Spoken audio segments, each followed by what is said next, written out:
क्षण कर्म चेतन बंधकारु, कर्म के अवसान का कह कर स्वरूप यथार्थ जग का, जो किया उपकार है उसके लिए जिन वाणी माँ को वंदना शत बार है, वंदना शत बार है, वंदना शत बार है।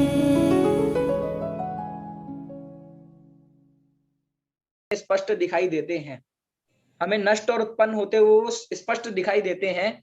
तो जब वो नष्ट होंगे तो उनका आश्रय ही नहीं होगा, और आश्रय नहीं होगा तो उस सामान्य का सद्भाव ही संभव नहीं होगा। तो उनके नष्ट और उत्पन्न होने की व्यवस्था कैसे बनेगी, जो कि हम प्रत्यक्ष देखते ही हैं, किसी चीज का टूटना जुड़ना, तो वो व्यवस्था ही नहीं बनेगी, एक देश भी वो व्यवस्था नहीं बनेगी। और फिर यहाँ पर टीका में एक शब्द और डाला है कि ये सब, एक वाक्य और डाला है कि ये सब प्रॉब्लम्स एकांतमति के लिए हैं। यदि अनेकांत से आप इसको मानोगे तो ये सब दोष नहीं आएंगे। और फिर अंत में 66वीं नंबर की कारिका में ये तर्क दिया कि सामान्य समवाय और पदार्थ, सामान्य और समवाय, और सामान्य समवाय का पदार्थ के साथ संबंध कोई भी नहीं है, ये आकाश पुष्प के समान है। इस तरीके से मैंने एक शॉर्ट में ये बनाया है और टीकाओं से भी कुछ समझने का प्रयास किया है, और आगे हम आदरणीय भाई सब के माध्यम से समझेंगे। अभी दिनेश जी का हैंड रेज हो रहा था। हाँ दिनेश जी, एक मिनट। हाँ जी बोलिए। जय जिनेन्द्र पंडित जी। जय जी। मैंने कल अभाव एकांत, जो सर्वथा एकांतवादी है, उनका विचार किया था। तो वस्तु जो है कथनचित वास्तव में जो विश्व का स्वरूप है, अनेकांतात्मक वस्तु है, तो वस्तु तो कथनचित सत्ता स्वरूप है और कथनचित असत्ता स्वरूप है। स्वद्रव्य स्वक्षेत्र स्वकाल भाव से वो भाव स्वरूप है, और अभाव पर द्रव्य पर क्षेत्र पल काल पल भाव से अभाव स्वरूप है। किंतु जो सर्वथा एकांतवादी हैं और अभाव एकांतवादी, वो वस्तु को ये मानते हैं कि है ही नहीं, सत है ही नहीं किसी भी दृष्टि से। तो उसमें क्या है कि संसार जो दिखाई दे रहा है, या जो पुण्य है पाप दिखाई दे रहे हैं, तो वो भी बाधित सिद्ध होते हैं, कि जो बिल्कुल प्रत्यक्ष दिखाई दे रहे हैं वो भी सिद्ध नहीं होती बात। और जो वो कह रहे हैं अभाववाद है, तो उसमें जब वो ज्ञान भी नहीं रहा जिससे कि जाना जाता वस्तु को, तो वो ज्ञान का भी अभाव हो गया, और उन शब्दों का भी अभाव हो गया जिन शब्दों से वो हमें बता रहे हैं, अपनी बात बता रहे हैं कि भाई ये अभाव है, तो शब्दों का भी अभाव हो गया। तो अपनी बात को वो हमें बता भी नहीं पा रहे, मतलब वो सारी चीजें असिद्ध हो गई। तो उसमें बहुत बड़ा दोष आ रहा है कि कोई भी ना तो प्रत्यक्ष से जो चीजें दिखाई दे रही है वो भी अभाव हो गया, और वो ज्ञान और ज्ञेय का भी अभाव हो गया, और शब्द वाच्य वाचक का भी अभाव हो गया। तो कोई व्यवस्था बन नहीं रही है। तो अभाववाद इसलिए विरोध को प्राप्त होता है, और मतलब ये जैसे आप कहते हैं कि विष के समान है, तो ये अपना भी अहित कर रहा है और जो सामने वाला है उसका भी अहित कर रहा है। तो इसमें दोष ही दोष उत्पन्न हो रहे हैं, तो इसलिए इसकी मान्यता गलत सिद्ध होती है। ये मैंने विचार। चलिए आप अंतिम विचार हम सुन रहे हैं सुधा नवीन जैन जी दिल्ली के। हाँ जी।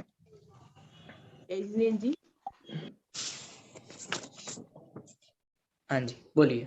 हाँ जी, एक तो सबसे पहले तो मुझे ना ये अभाव और भाव का मेल समझ में आया है, दोनों की एक साथ में क्या उपयोगिता है, और अभाव एकांत क्या है ये पूरा मुझे क्लियर नहीं हुआ है। लेकिन अभाव की उपयोगिता मुझे जरूर समझ में आई है कि भाव के साथ, कि अभाव किसी भी चीज के होने को हम, जैसे कि मैं हूं तो मैं हूं तो अपने से हूं, और मैं पर में मैं नहीं हूं, यहाँ पर ये इसका अभाव है। और ये कोई भी, जैसे घी है तो ये तेल नहीं है, तो इस तरीके से अभाव से उसकी वस्तु की सिद्धि होती है, ये मुझे समझ में आया है। और दूसरी कि हम अगर केवल भाव को ही मानेंगे तो फिर अभाव एकांत को मानेंगे तो अभाव को किसी प्रकार नहीं मानेंगे, तो क्या होगा, सब जगह एक ही वस्तु हो जाएगी। द्रव्य में कोई भी, जैसे तरल पदार्थ है, तो जैसे आपके एग्जाम्पल मैंने अभी सुना था, कि घी, तेल, दूध, पानी, उनमें कोई डिफरेंस नहीं रहेगा। तो बस ये मुझे मतलब अभाव की वैसे समझ में नहीं आया कि अभाव एकांत क्या है, उसकी पूरी डेफिनेशन, परंतु भाव के साथ उपयोगिता वो पूरी जम गई है। Thank you. चलिए, अब समय भी बहुत हो रहा है, इसका स्पष्टीकरण आदरणीय भाई साहब के माध्यम से हम जानेंगे। अब मैं आदरणीय भाई साहब से निवेदन करूंगा कि हमने कितना सही गलत कितना कैसा बताया है, उसकी समीक्षा आप कीजिए और उसका उत्तर भी आपसे मिलेगा। हाँ जी, आदरणीय भाई। नमः समंत भद्राय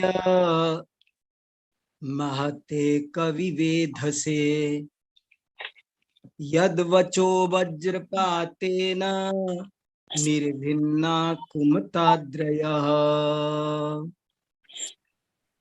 उन समंत भद्राचार्य को मेरा नमस्कार हो जो बहुत बड़े कवि विधाता हैं और जिनके वचन एक ऐसे वज्र के समान है कि मिथ्या मत के बड़े बड़े पहाड़ चकनाचूर हो जाते हैं।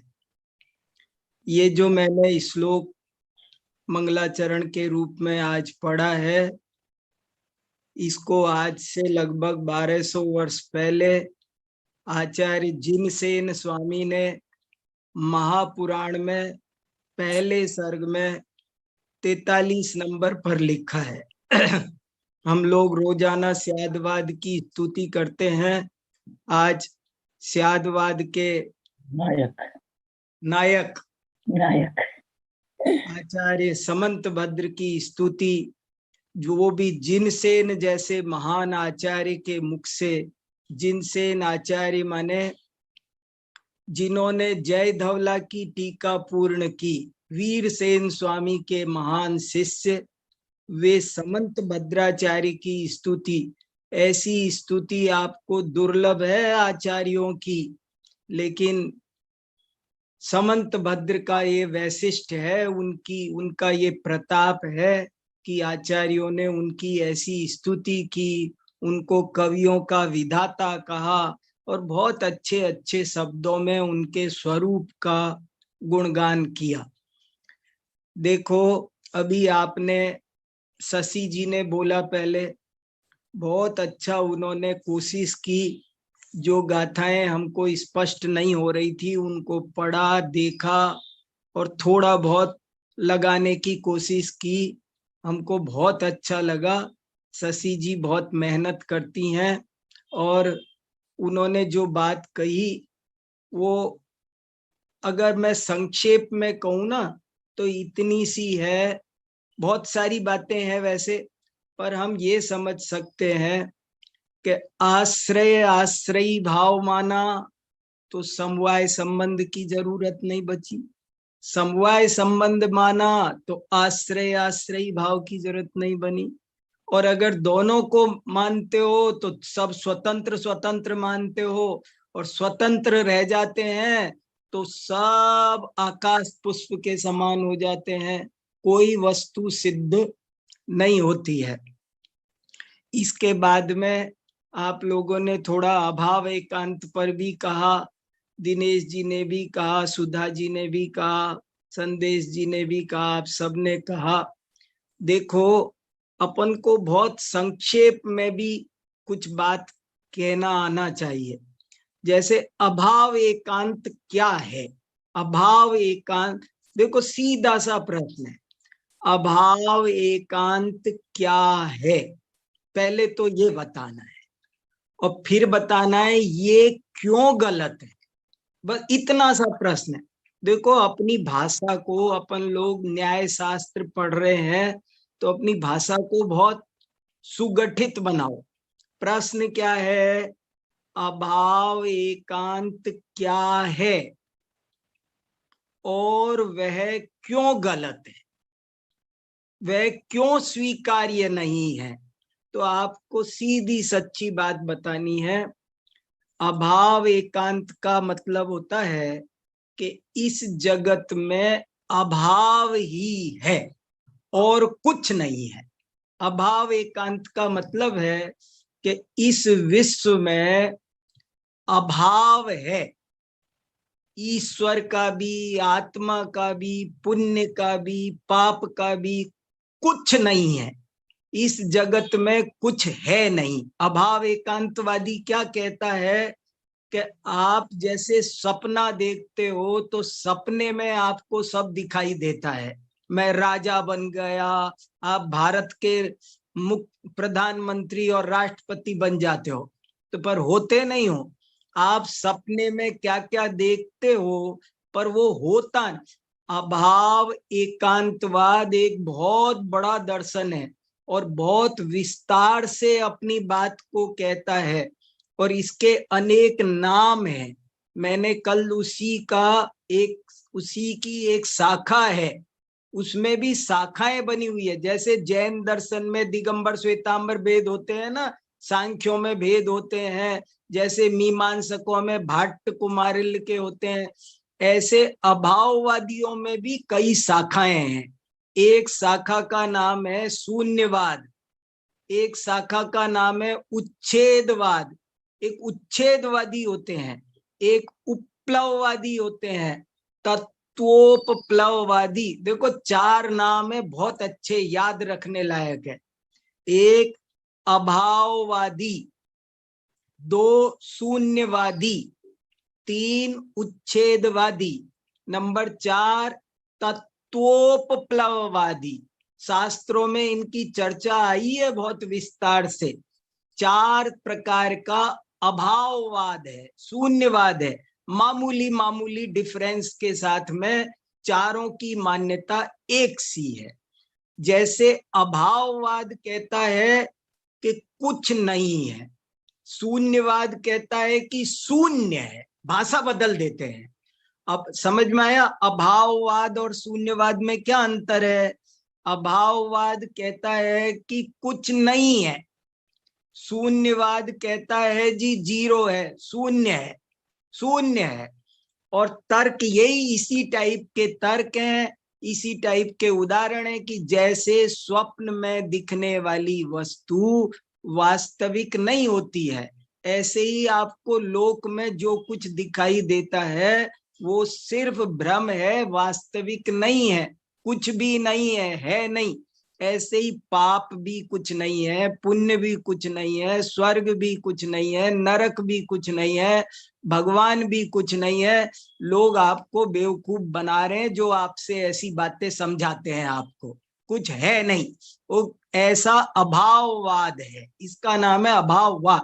देखो जब वाद लगा देते हैं ना, वाद, अभाववाद मतलब अभाव एकांत, तो ये कहता है कि अभाव ही है, सर्वथा अभाव है, इस लोक में सर्वथा कुछ नहीं है, ऐसा वो कहता है।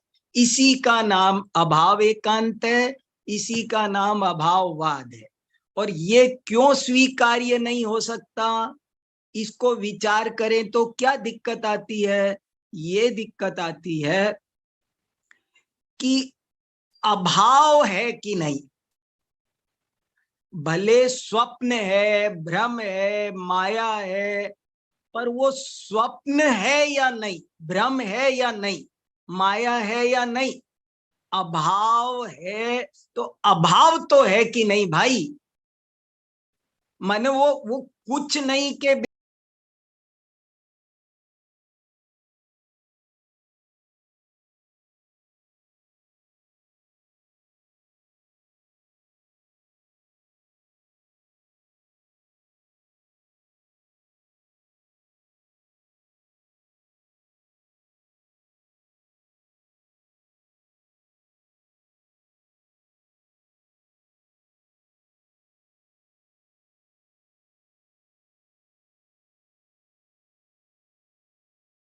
पर अभाव का भी अभाव हो जाता है, अभाव ही नहीं बच। आपको लंबा बोलने की जरूरत ही नहीं है। अभाव एकांत को मानने में क्या दिक्कत है कि फिर तो अब उसका भी अभाव ही हो जाएगा। अभाव एकांत को मानने, देखो ये एकांत कितना खतरनाक है, सर्वथा शब्द कितना खतरनाक है।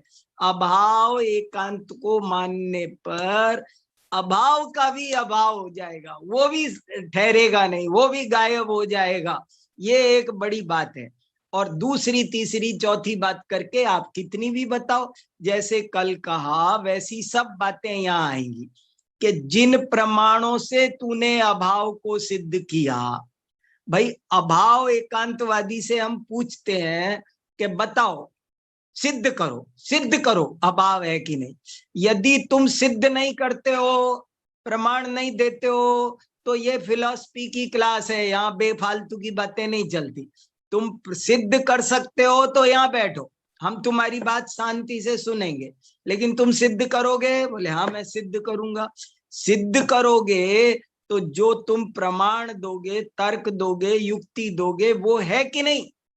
ये बहुत अच्छी पंक्ति लिख पढ़ी थी हमने कि बोध अभाव एकांत पक्षेपि भावापन्नो वादिनाम बोध वाक्यम प्रमाणम न केन साधन दूषणम।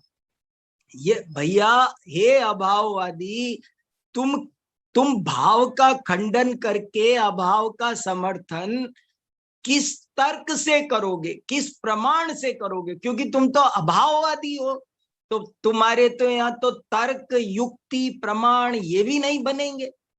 और तुम समझाओगे तो तुम हो कि नहीं, हमको समझाओगे तो हम हैं कि नहीं। ऐसे करके अभाववादी की कोई भी बात विश्वसनीय सिद्ध नहीं होती है, उसकी बात भरोसा करने लायक, स्वीकार करने लायक नहीं बचती है। ये इसका अभिप्राय है। बहुत जरूरी है ये सब चीजें अच्छे से। अभाव एकांत क्या है, वो क्यों गलत है। ऐसे ही उच्छेदवाद है। उच्छेदवाद माने सबको उच्छेद करता है। सब उपप्लववाद है, सबको हवा में उड़ाता है, कुछ भी नहीं मानता है। हाँ, 4 प्रकार के अभाव का भी अभाव होगा।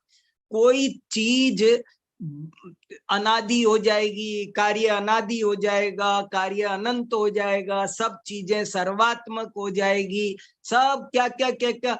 इसलिए अभाव एकांत की बात स्वीकार करने योग्य नहीं है। ये आपको, हमको, सबको जो इस क्लास में बैठे हैं उनको एकदम स्पष्ट होना चाहिए कि अभाव एकांत को मानने में क्या दोष है। भाव एकांत को मानने में भी ये दोष है, अभावों का अभाव हो जाएगा। अभाव को मानने पर तो अभावों का अभाव होगा ही, भाव एकांत को मानने पर भी अभावों का अभाव हो जाएगा। भाव एकांत को मानेंगे तो फिर एक ही चीज सब जगह फैल जाएगी। ये बढ़िया कहा था, सुधा जी ने बोला था शायद। तो इसलिए ये सब चीजें घटा घटा के देखो, समझ कर देखो, तब अच्छे से सारी बातें समझ में आएंगी। बहुत बढ़िया है ये सब बातें। चलो अब हम आगे चले। कारिका नंबर, मैंने भी इनको दोबारा पढ़ा था, तो कारिका नंबर 67 और 68 में कुछ विशेष बात मुझे आपको कहनी है, थोड़ी और समझ में आई है। मेरा ध्यान भाई साहब अभय जी ने भी आकर्षित किया, तो देखो थोड़ा सा एक बार फिर से पढ़ते हैं। कारिका नंबर 67 और 68। हाँ, उच्छेदवादी माने वही अभाववादी जैसा ही है। अभाववाद की ही ये 4 शाखाएं हैं। अभाववाद कहो, शून्यवाद कहो, उच्छेदवाद कहो। अरे आपको दुनिया में ऐसे बहुत लोग मिलेंगे, आप कहीं मत ढूंढो। कितने ही लोग कहेंगे भैया स्वर्ग, नर्क, पाप, पुण्य कुछ नहीं होता, आत्मा परमात्मा सब कुछ नहीं होता। सब उच्छेदवादी हैं, ये भरे पड़े हैं दुनिया में। तो सब उनकी बात पर हम भरोसा करें कि नहीं करें, अपने को समझ में आना चाहिए ना बात। चलो देखो 67वीं कारिका क्या कहती है, एक दफे फिर से थोड़ा सा पढ़ते हैं। अनन्यतैकान्तेणूनां संघातेऽपि विभागवत् असंगतत्वं स्याद्भूत चतुष्कं भ्रांतिरेव सा। देखो क्या प्रकरण क्या चल रहा है हमारा, प्रकरण ये चल रहा है कि भिन्न एकांत को नहीं स्वीकार किया जा सकता। अभी तक क्या बात चली? भिन्न एकांत। भिन्न एकांत कहो, भेद एकांत कहो, अन्य एकांत कहो, नाना एकांत कहो, अनेकत्व का एकांत कहो, ये 4-5 शब्द है देखो।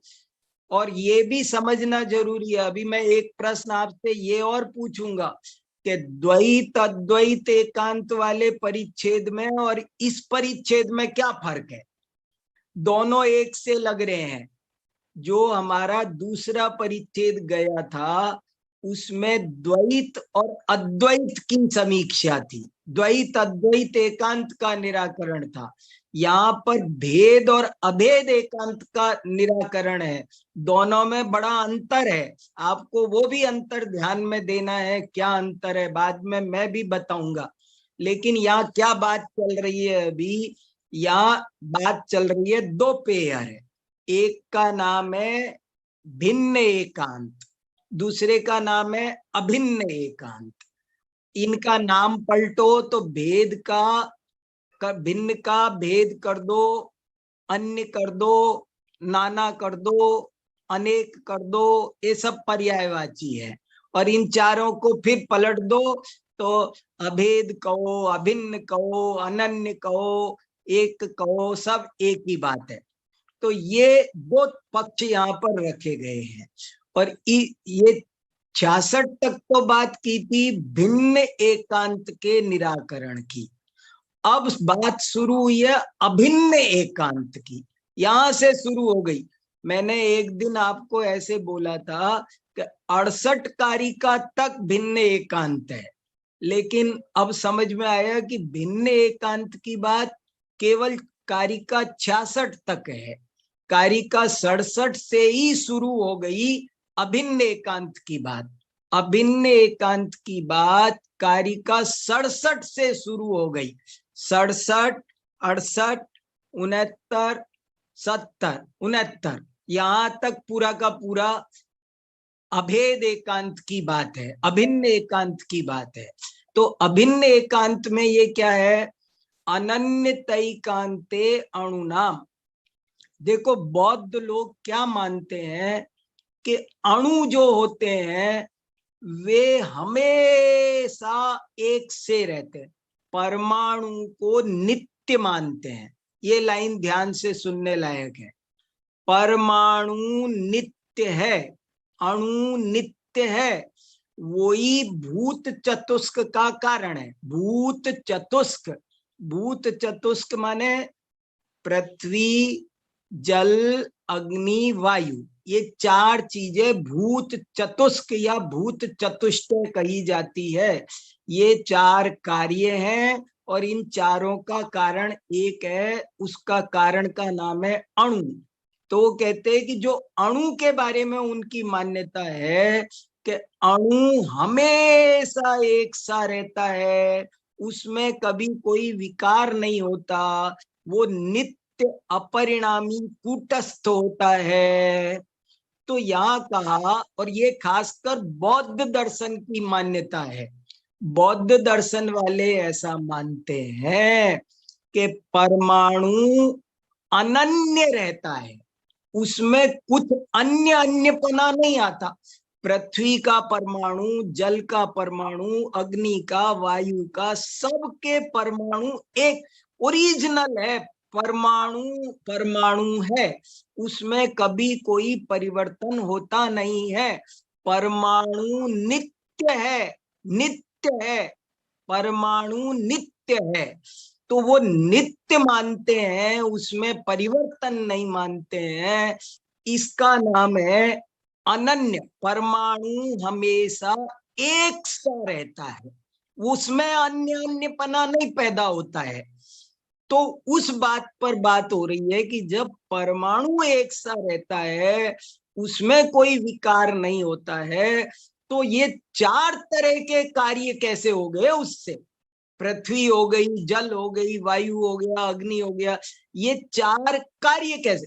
जब कारण रूप अणु, कारण रूप परमाणु वो नित्य है, अनन्य है, एक है, एक सा है, तो ये चार तरह के काम कैसे हो गए?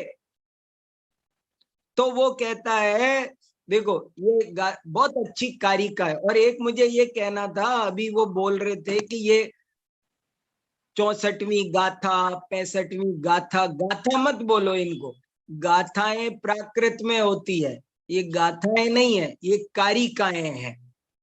अनन्यतैकान्तेणूनां संगाते विभागवत् असंगतत्वं स्याद्भूत चतुष्कं भ्रांतिरेव सा।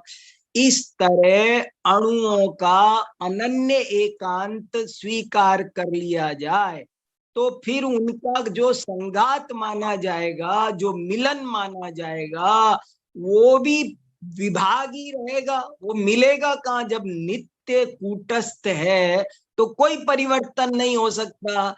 और असंगत, संगत माने मिलना, असंगत माने वे मिलेंगे ही नहीं, अमिलित रहेंगे, उनमें असंगतत्व स्यात्, उनमें अमिलनपना ही रहेगा। और भूत चतुष्कम भ्रांति रेव सा, तो भूत चतुष्क की जो मान्यता है वो भ्रांति ही सिद्ध होगी। देखो ये कारिका आपको सबको अच्छे से समझ में आ गई ना? बहुत अच्छी कारिका है, स्पष्ट है। बौद्ध दर्शन में ऐसा माना गया है कि परमाणु नित्य है। नित्य, नित्य, नित्य माने भी समझना, नित्य शब्द बहुत खतरनाक है। सर्वथा नित्य माने बिल्कुल कूटस्थ, उसमें कोई सर्वथा नित्य कोई वस्तु हो नहीं सकती, लेकिन वो मान रहे हैं कि परमाणु सर्वथा नित्य है।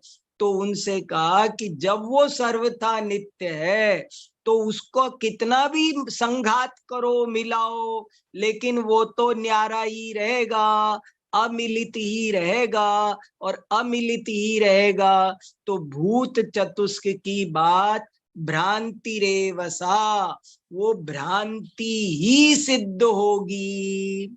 और कारिका 68 क्या कह रही है देखो,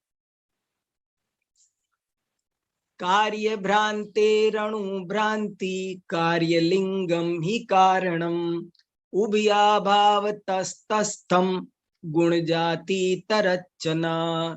कार्य भ्रांतेरणु भ्रांति, और कार्य की भ्रांति सिद्ध होने से, कार्य भ्रांते ये हेतु है, कार्य माने क्या? भूत चतुष्क वो कार्य है।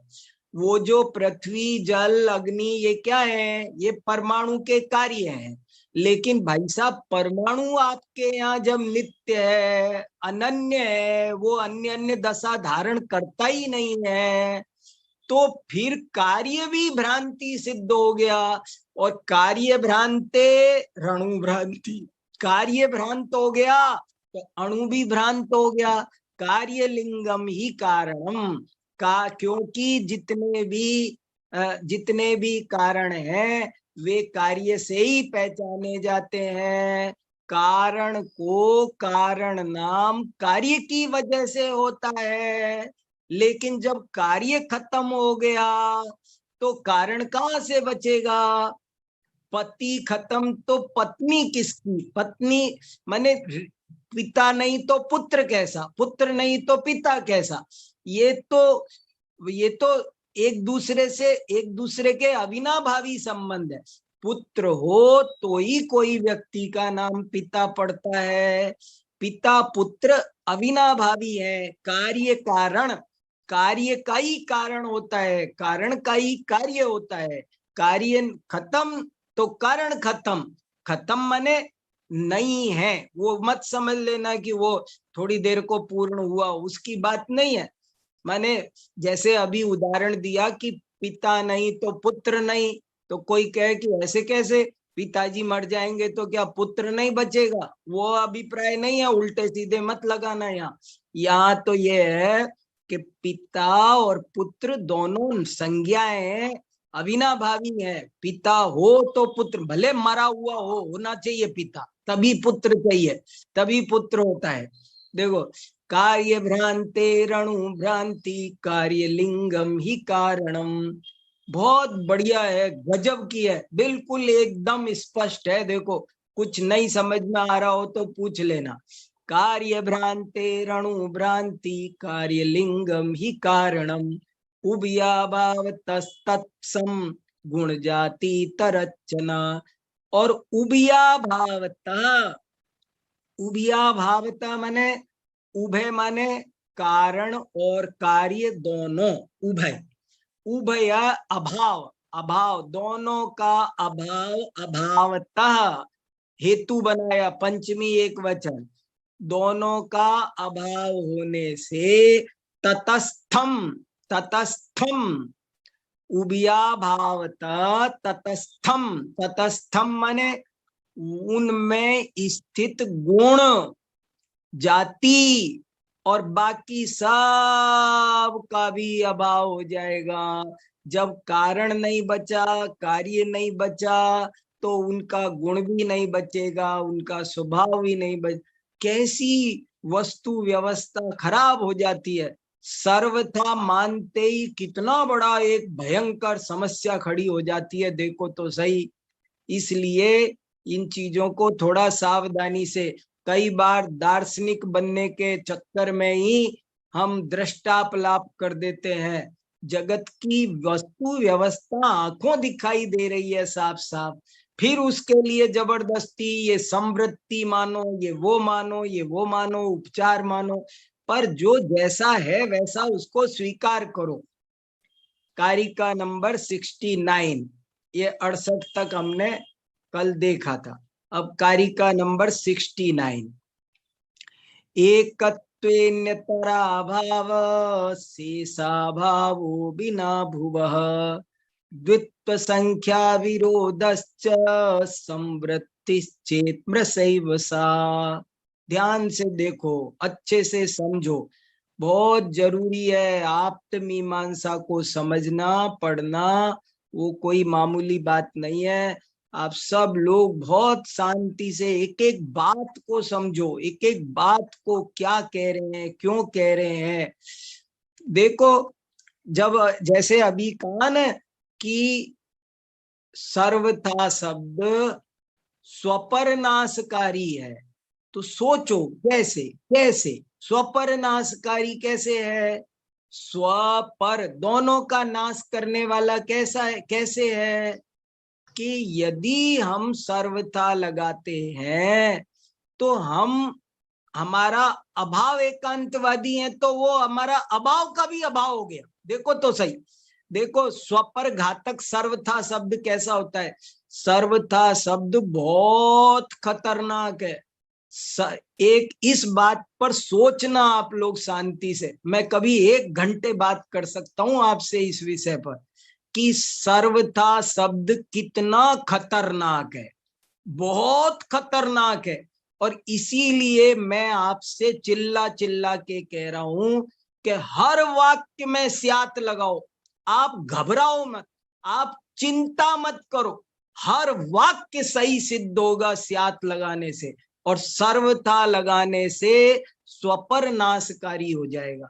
सर्वथा लगाया तो अभाववादी का अभाव का भी अभाव हो गया। देखो तो सही, कमाल की बात है, बहुत भयंकर काम है।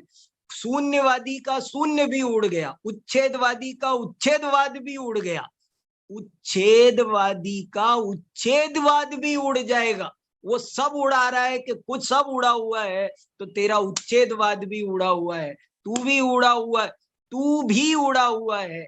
ये सर्वथा शब्द स्वपर घातक, वो दूसरे को भी मारेगा और तुझे भी मारेगा, बहुत खतरनाक शब्द। किसी में भी सर्वथा मत लगाओ। अरे क्या बताऊं आपको, राजवार्तिक में तो एक जगह ऐसा लिखा है कि अंत तक लगाते जाओ स्यात, अंत तक। अभी जैसे देखो, एक बहुत अच्छी बात बता रहा हूं, बड़ी इंपॉर्टेंट बात है ये समझने लायक बात है। सर्वथा लगाने में क्या दिक्कत है, देखो, जैसे मैं ऑफिस की अपेक्षा से नहीं हूं और घर की अपेक्षा हूं।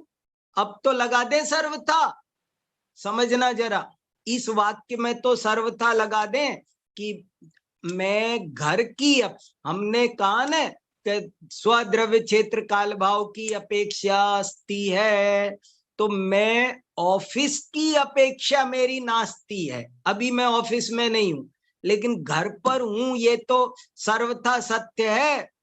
तो अकलंक आचार्य ने राजवार्तिक में कहा अभी भी सर्वथा नहीं लगा सकते आप, अभी भी नहीं लगा सकते। क्यों नहीं लगा सकते? कि मैं घर में हूं पर पूरे घर में नहीं हूं, इस कमरे में हूं, पूरे घर में नहीं हूं। यदि सर्वथा लगाओगे तो मैं पूरे घर में व्याप्त सिद्ध होऊंगा। अच्छा, इस कमरे की अपेक्षा तो मैं हूं सर्वथा, इस कमरे की अपेक्षा मैं सर्वथा हूं। अब तो सही है? बोले नहीं, इस कमरे में भी मैं इस कुर्सी पर हूं, बाकी कुर्सियों पर नहीं हूं, इसलिए इसमें भी साथ लगेगा, सर्वथा अभी भी नहीं लगेगा। तो फिर इस कुर्सी की अपेक्षा हूं, इसमें सर्वथा लगा दे, नहीं इसमें भी नहीं लगेगा। इस कुर्सी पर भी मैं पूरी कुर्सी पर व्याप्त नहीं हूं, बहुत जगह खाली पड़ी हुई। तो सर्वथा क्या होता है? बहुत खतरनाक शब्द है। सर्वथा जैसा विष नहीं दुनिया में मारक, इसलिए सर्वथा नहीं लगाना। सर्वथा लगाते ही स्वयं का भी गला कट जाएगा।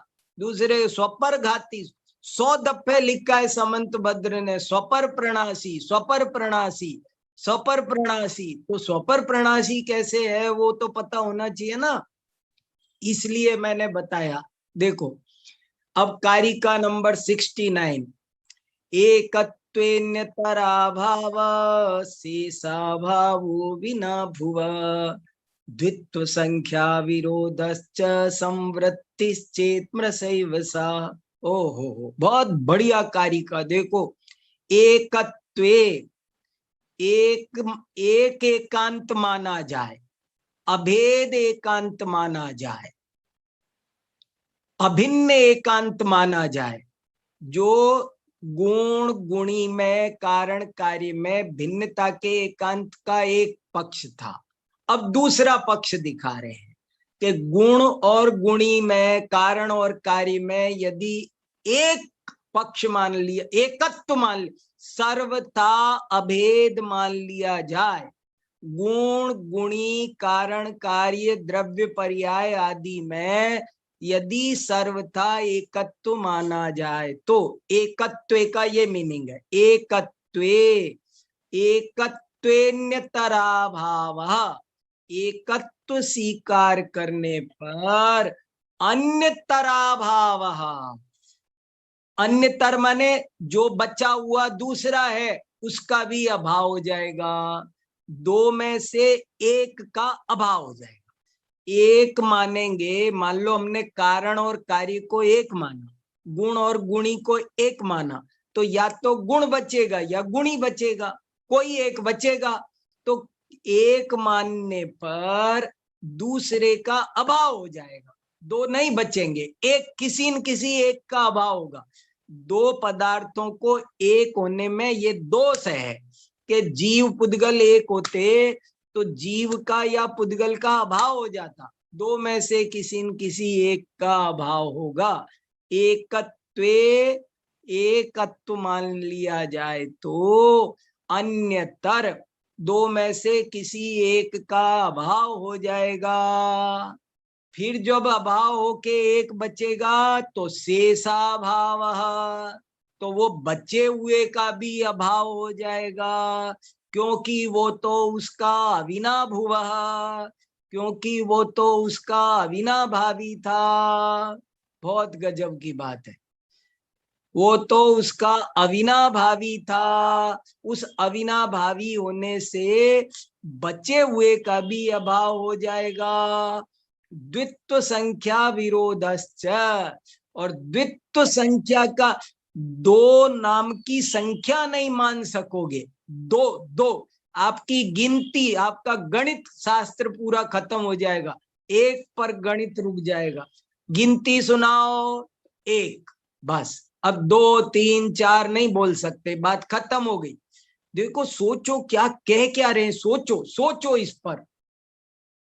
द्रव्य पर्याय, गुण गुणी, कार्य कारण, इनको यदि सर्वथा अभेद माना जाए तो क्या दोष आता है कि यदि इनको सर्वथा एक माना जाएगा तो इनमें से किसी न किसी एक को मरना पड़ेगा, दो में से एक को नष्ट होना पड़ेगा, दोनों नहीं, गुण और गुणी एक ही है सर्वथा।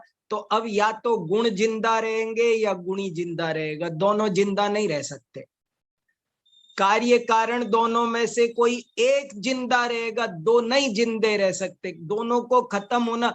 जो पेयर वाले धर्म है वो एक खत्म होगा, दो एक होंगे तो खत्म। उभय एकांत में भी ये समस्या है। एकत्वेन्यतराभाव, एकत्व माना जाए तो किसी एक का अभाव हो जाएगा, और जब किसी एक का अभाव हो जाएगा तो जो बचा हुआ होगा उसका भी अभाव हो जाएगा, क्योंकि वो अविनाभावी है। बहुत महत्वपूर्ण बात है। पिता और पुत्र ये दो धर्म अविनाभावी हैं। आप वस्तु मत देखना, मैं आपको बता चुका हूं, फिर आप ऐसी बहस मत करना कि पिताजी मर गए फिर पुत्र को भी मरना चाहिए, वो मतलब नहीं है। यहाँ तो ये बात है कि मेरा नाम पिता क्यों है, पुत्र, और कुतर्क मत करते फिरना कि पुत्र कह रहे हो पुत्री भी तो हो सकती है, ऐसे नहीं। ये वहां पुत्र में पुत्री गर्भित है कि पुत्र पुत्री हो, संतान हो तो पिता है, पिता है तो संतान है। परस्पर मैं पुत्र हूं पर पिता नाम की कोई चीज दुनिया में नहीं मानता, ऐसा नहीं हो सकता। मैं पिता हूं पर मैं पुत्र नाम की चीज कोई नहीं मानता दुनिया में, ऐसा नहीं चलता है। क्यों? दोनों अविनाभावी है। और यदि पितृत्व समाप्त होता है तो पुत्रत्व भी समाप्त होता है, एक धर्म समाप्त होता है तो दूसरा धर्म भी समाप्त होता है। बहुत सुंदर गजब की वस्तु व्यवस्था, क्या जैनाचार्यों का चिंतन है भैया, और क्या द्रव्य गुण पर्याय की व्यवस्था है, क्या वस्तु का स्वरूप है। आप सब लोग अच्छे विचारक हैं, सब पढ़ रहे हैं, शांति से इन पर सोचो। द्रव्य गुण पर्याय ये सब सर्वथा भेद माने जाए तो क्या दोष आते हैं। इतने अच्छे तैयार होने चाहिए, सोते से जगा दे। भिन्न एकांत में क्या दोष है, तत्काल बोलना आना चाहिए। अभिन्न एकांत में क्या दोष है। यदि द्रव्य और अभिन्न एकांत मानेंगे तो द्रव्य और पर्याय में से किसी एक का अभाव होना पड़ेगा, दोनों नहीं बच सकते। और जब एक का अभाव होगा तो दूसरे का भी अभाव होगा, क्योंकि दूसरा अविनाभावी है। बिना पर्यायों के द्रव्य रहता नहीं है, बिना द्रव्य के पर्याय रहती नहीं है। सोने के बिना कटक कुंडल आदि नहीं पाए जाते हैं, और कटक कुंडल आदि के बिना सोना नहीं पाया जाता है। दूध दही आदि के बिना गोरस नहीं पाया जाता है, गोरस के बिना दूध दही नहीं पाए जाते हैं। दोनों अविनाभावी है। क्या गजब। देखो, एकत्वेन्यतराभाव शेषाभावो बिना भुव, द्वित्व संख्या विरोधश्च संवृत्तिश्चेत् मृषैव सा। फिर संवृत्ति माननी पड़ती है इनको। एक तो एक का भाव होके दूसरे का भी हो जाएगा। दूसरी दिक्कत ये है कि द्वित्व संख्या का ही विरोध उपस्थित होगा। और यदि कदाचित तुम संवृत्ति की बात करोगे तो वो हम पहले समझा चुके, संवृत्ति तो तुम्हारी एकदम काल्पनिक है, झूठी है। तो मृषैव सा, तो वो फिर मृषा ही सिद्ध होगी, बात कुछ बचेगी नहीं। समझ में आया? चलो, समय मैंने ज्यादा ले आज, कुछ बोलो। नहीं, दो 4 मिनट है कुछ। हाँ प्रज्ञा बताओ। जय जय चाचा। जय जिनेन्द्र, बताओ बेटा। चाचा अभी अभी आपने कहा कि उभय एकांत में भी ऐसा ही दोष आता है। हाँ, क्या क्या उभय कैसा में दोष? कैसे आएगा? क्या क्या फिर से? उभय एकांत में, हाँ, उसमें भी ऐसे ही दोष आता है। अब ये तो मैं वो आज प्रश्न छोड़ने वाला जो प्रश्न हूं ना वो है ये। मैं जैसे रोज एक प्रश्न छोड़ रहा हूं ना आजकल, तो मैंने आज छोड़ने के लिए प्रश्न ये रखा है कि उभय एकांत क्या होता है और वो क्यों गलत है। कल आपको ये सोच के आना है, आपको कल ये सोच के आना है। और इसलिए मैंने कह तो दिया, फिर मैंने सोचा अरे ये तो मैं बताने लग गया, अभी बताना नहीं है, तो मैं रुक गया उसको उभय एकांत क्या होता है आपको सोचना है, इसमें क्या गलत है। देखो उभय एकांत तो सही होना चाहिए ना, वो तो वस्तु को नित्य भी मान रहा है, अनित्य भी मान रहा है, भाव भी मान रहा है, अभाव भी मान रहा है। आप चाहते क्या हो? क्यों कोई आदमी कहेगा, मेरे को एक दफे किसी विद्यार्थी ने कहा था, सर आप तो परेशान कर रहे हो, हम अकेले भाव कहते हैं तो आप अभाव की बात ले आते हो, अभाव की कहते हैं तो भाव। अब हमने दोनों मान लिए ना, अब तो तसल्ली रखो। उभय एकांतवादी को क्या दिक्कत है? उभय एकांतवाद क्या होता है समझना, इसको बहुत बहुत बहुत महत्वपूर्ण प्रश्न है, आसान नहीं है इसका उत्तर। उभयाभास क्या होता है ये समझना है, बहुत महत्वपूर्ण प्रश्न है। उभय एकांत क्या होता है, क्या हो भी सकता है, कैसे? मान लो कल्पना करो मुझे उभय एकांती बनना है, तो कैसे बनूंगा जरा सोच के बताओ। सोचना कि उभय एकांती कैसे बनेंगे, और फिर वो क्यों गलत है उभय एकांत, इसकी चर्चा कल कारिका भी आएगी ऐसी ही, तो कल चर्चा करेंगे इसकी। तो चाचा एक क्वेश्चन और पूछूं? हाँ बताओ। ये बौद्ध ऐसा जो भी मान रहे हैं, जो कारिकाएं हम पढ़ रहे हैं, हाँ, इससे वो लोग सिद्ध क्या करना चाहते हैं? कौन सी कारिका से? अभी जो हमने कारिका पढ़ी, तो एकत्व ऐसी वाली? कारिका। नहीं हाँ देखो, हाँ, एकत्व हमने वाली। बौद्धों की 2 कारिका पढ़ी है। एक तो परमाणु वाली पढ़ी है कि वे परमाणु को नित्य मानते हैं। देखो नित्य कहते ही समझ जाया करो, नित्य का मतलब है जो कूटस्थ है, अपरिणामी है, जिसमें किसी तरह का कोई विकार परिणमन चेंज कुछ होता हो सकता नहीं।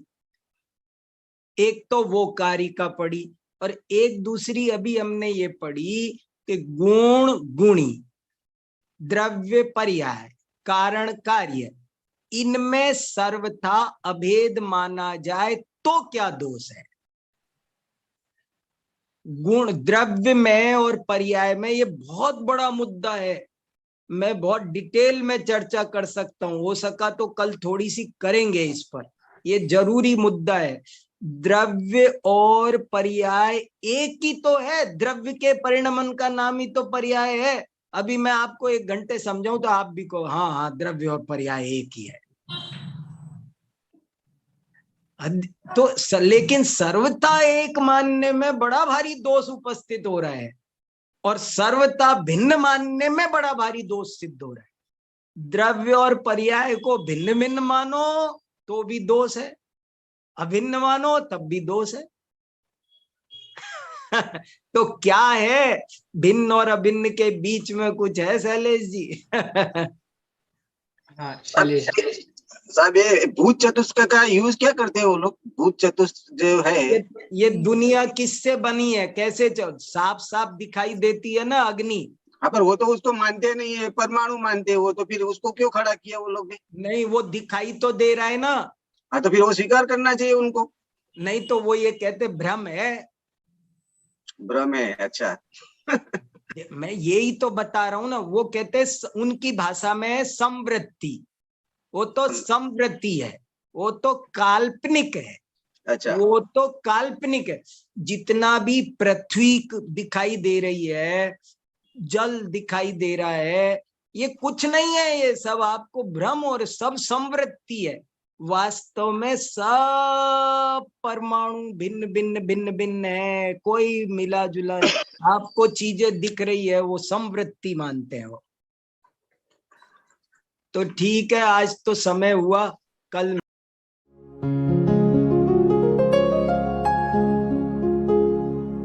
निज निधि निज में बताए, यह अनंत उपकार है उसके लिए जिन वाणी माँ को वंदना शत बार है, वंदना शत बार है, वंदना शत बार है।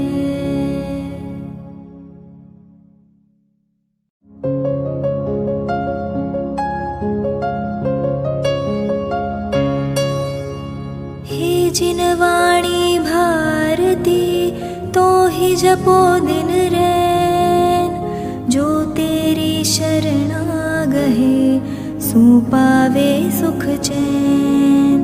जा वाणी के ज्ञान ते सूझे लोकालोक, सो वाणी मस्तक नवो सदा देत हो ढोक, सदा देत हो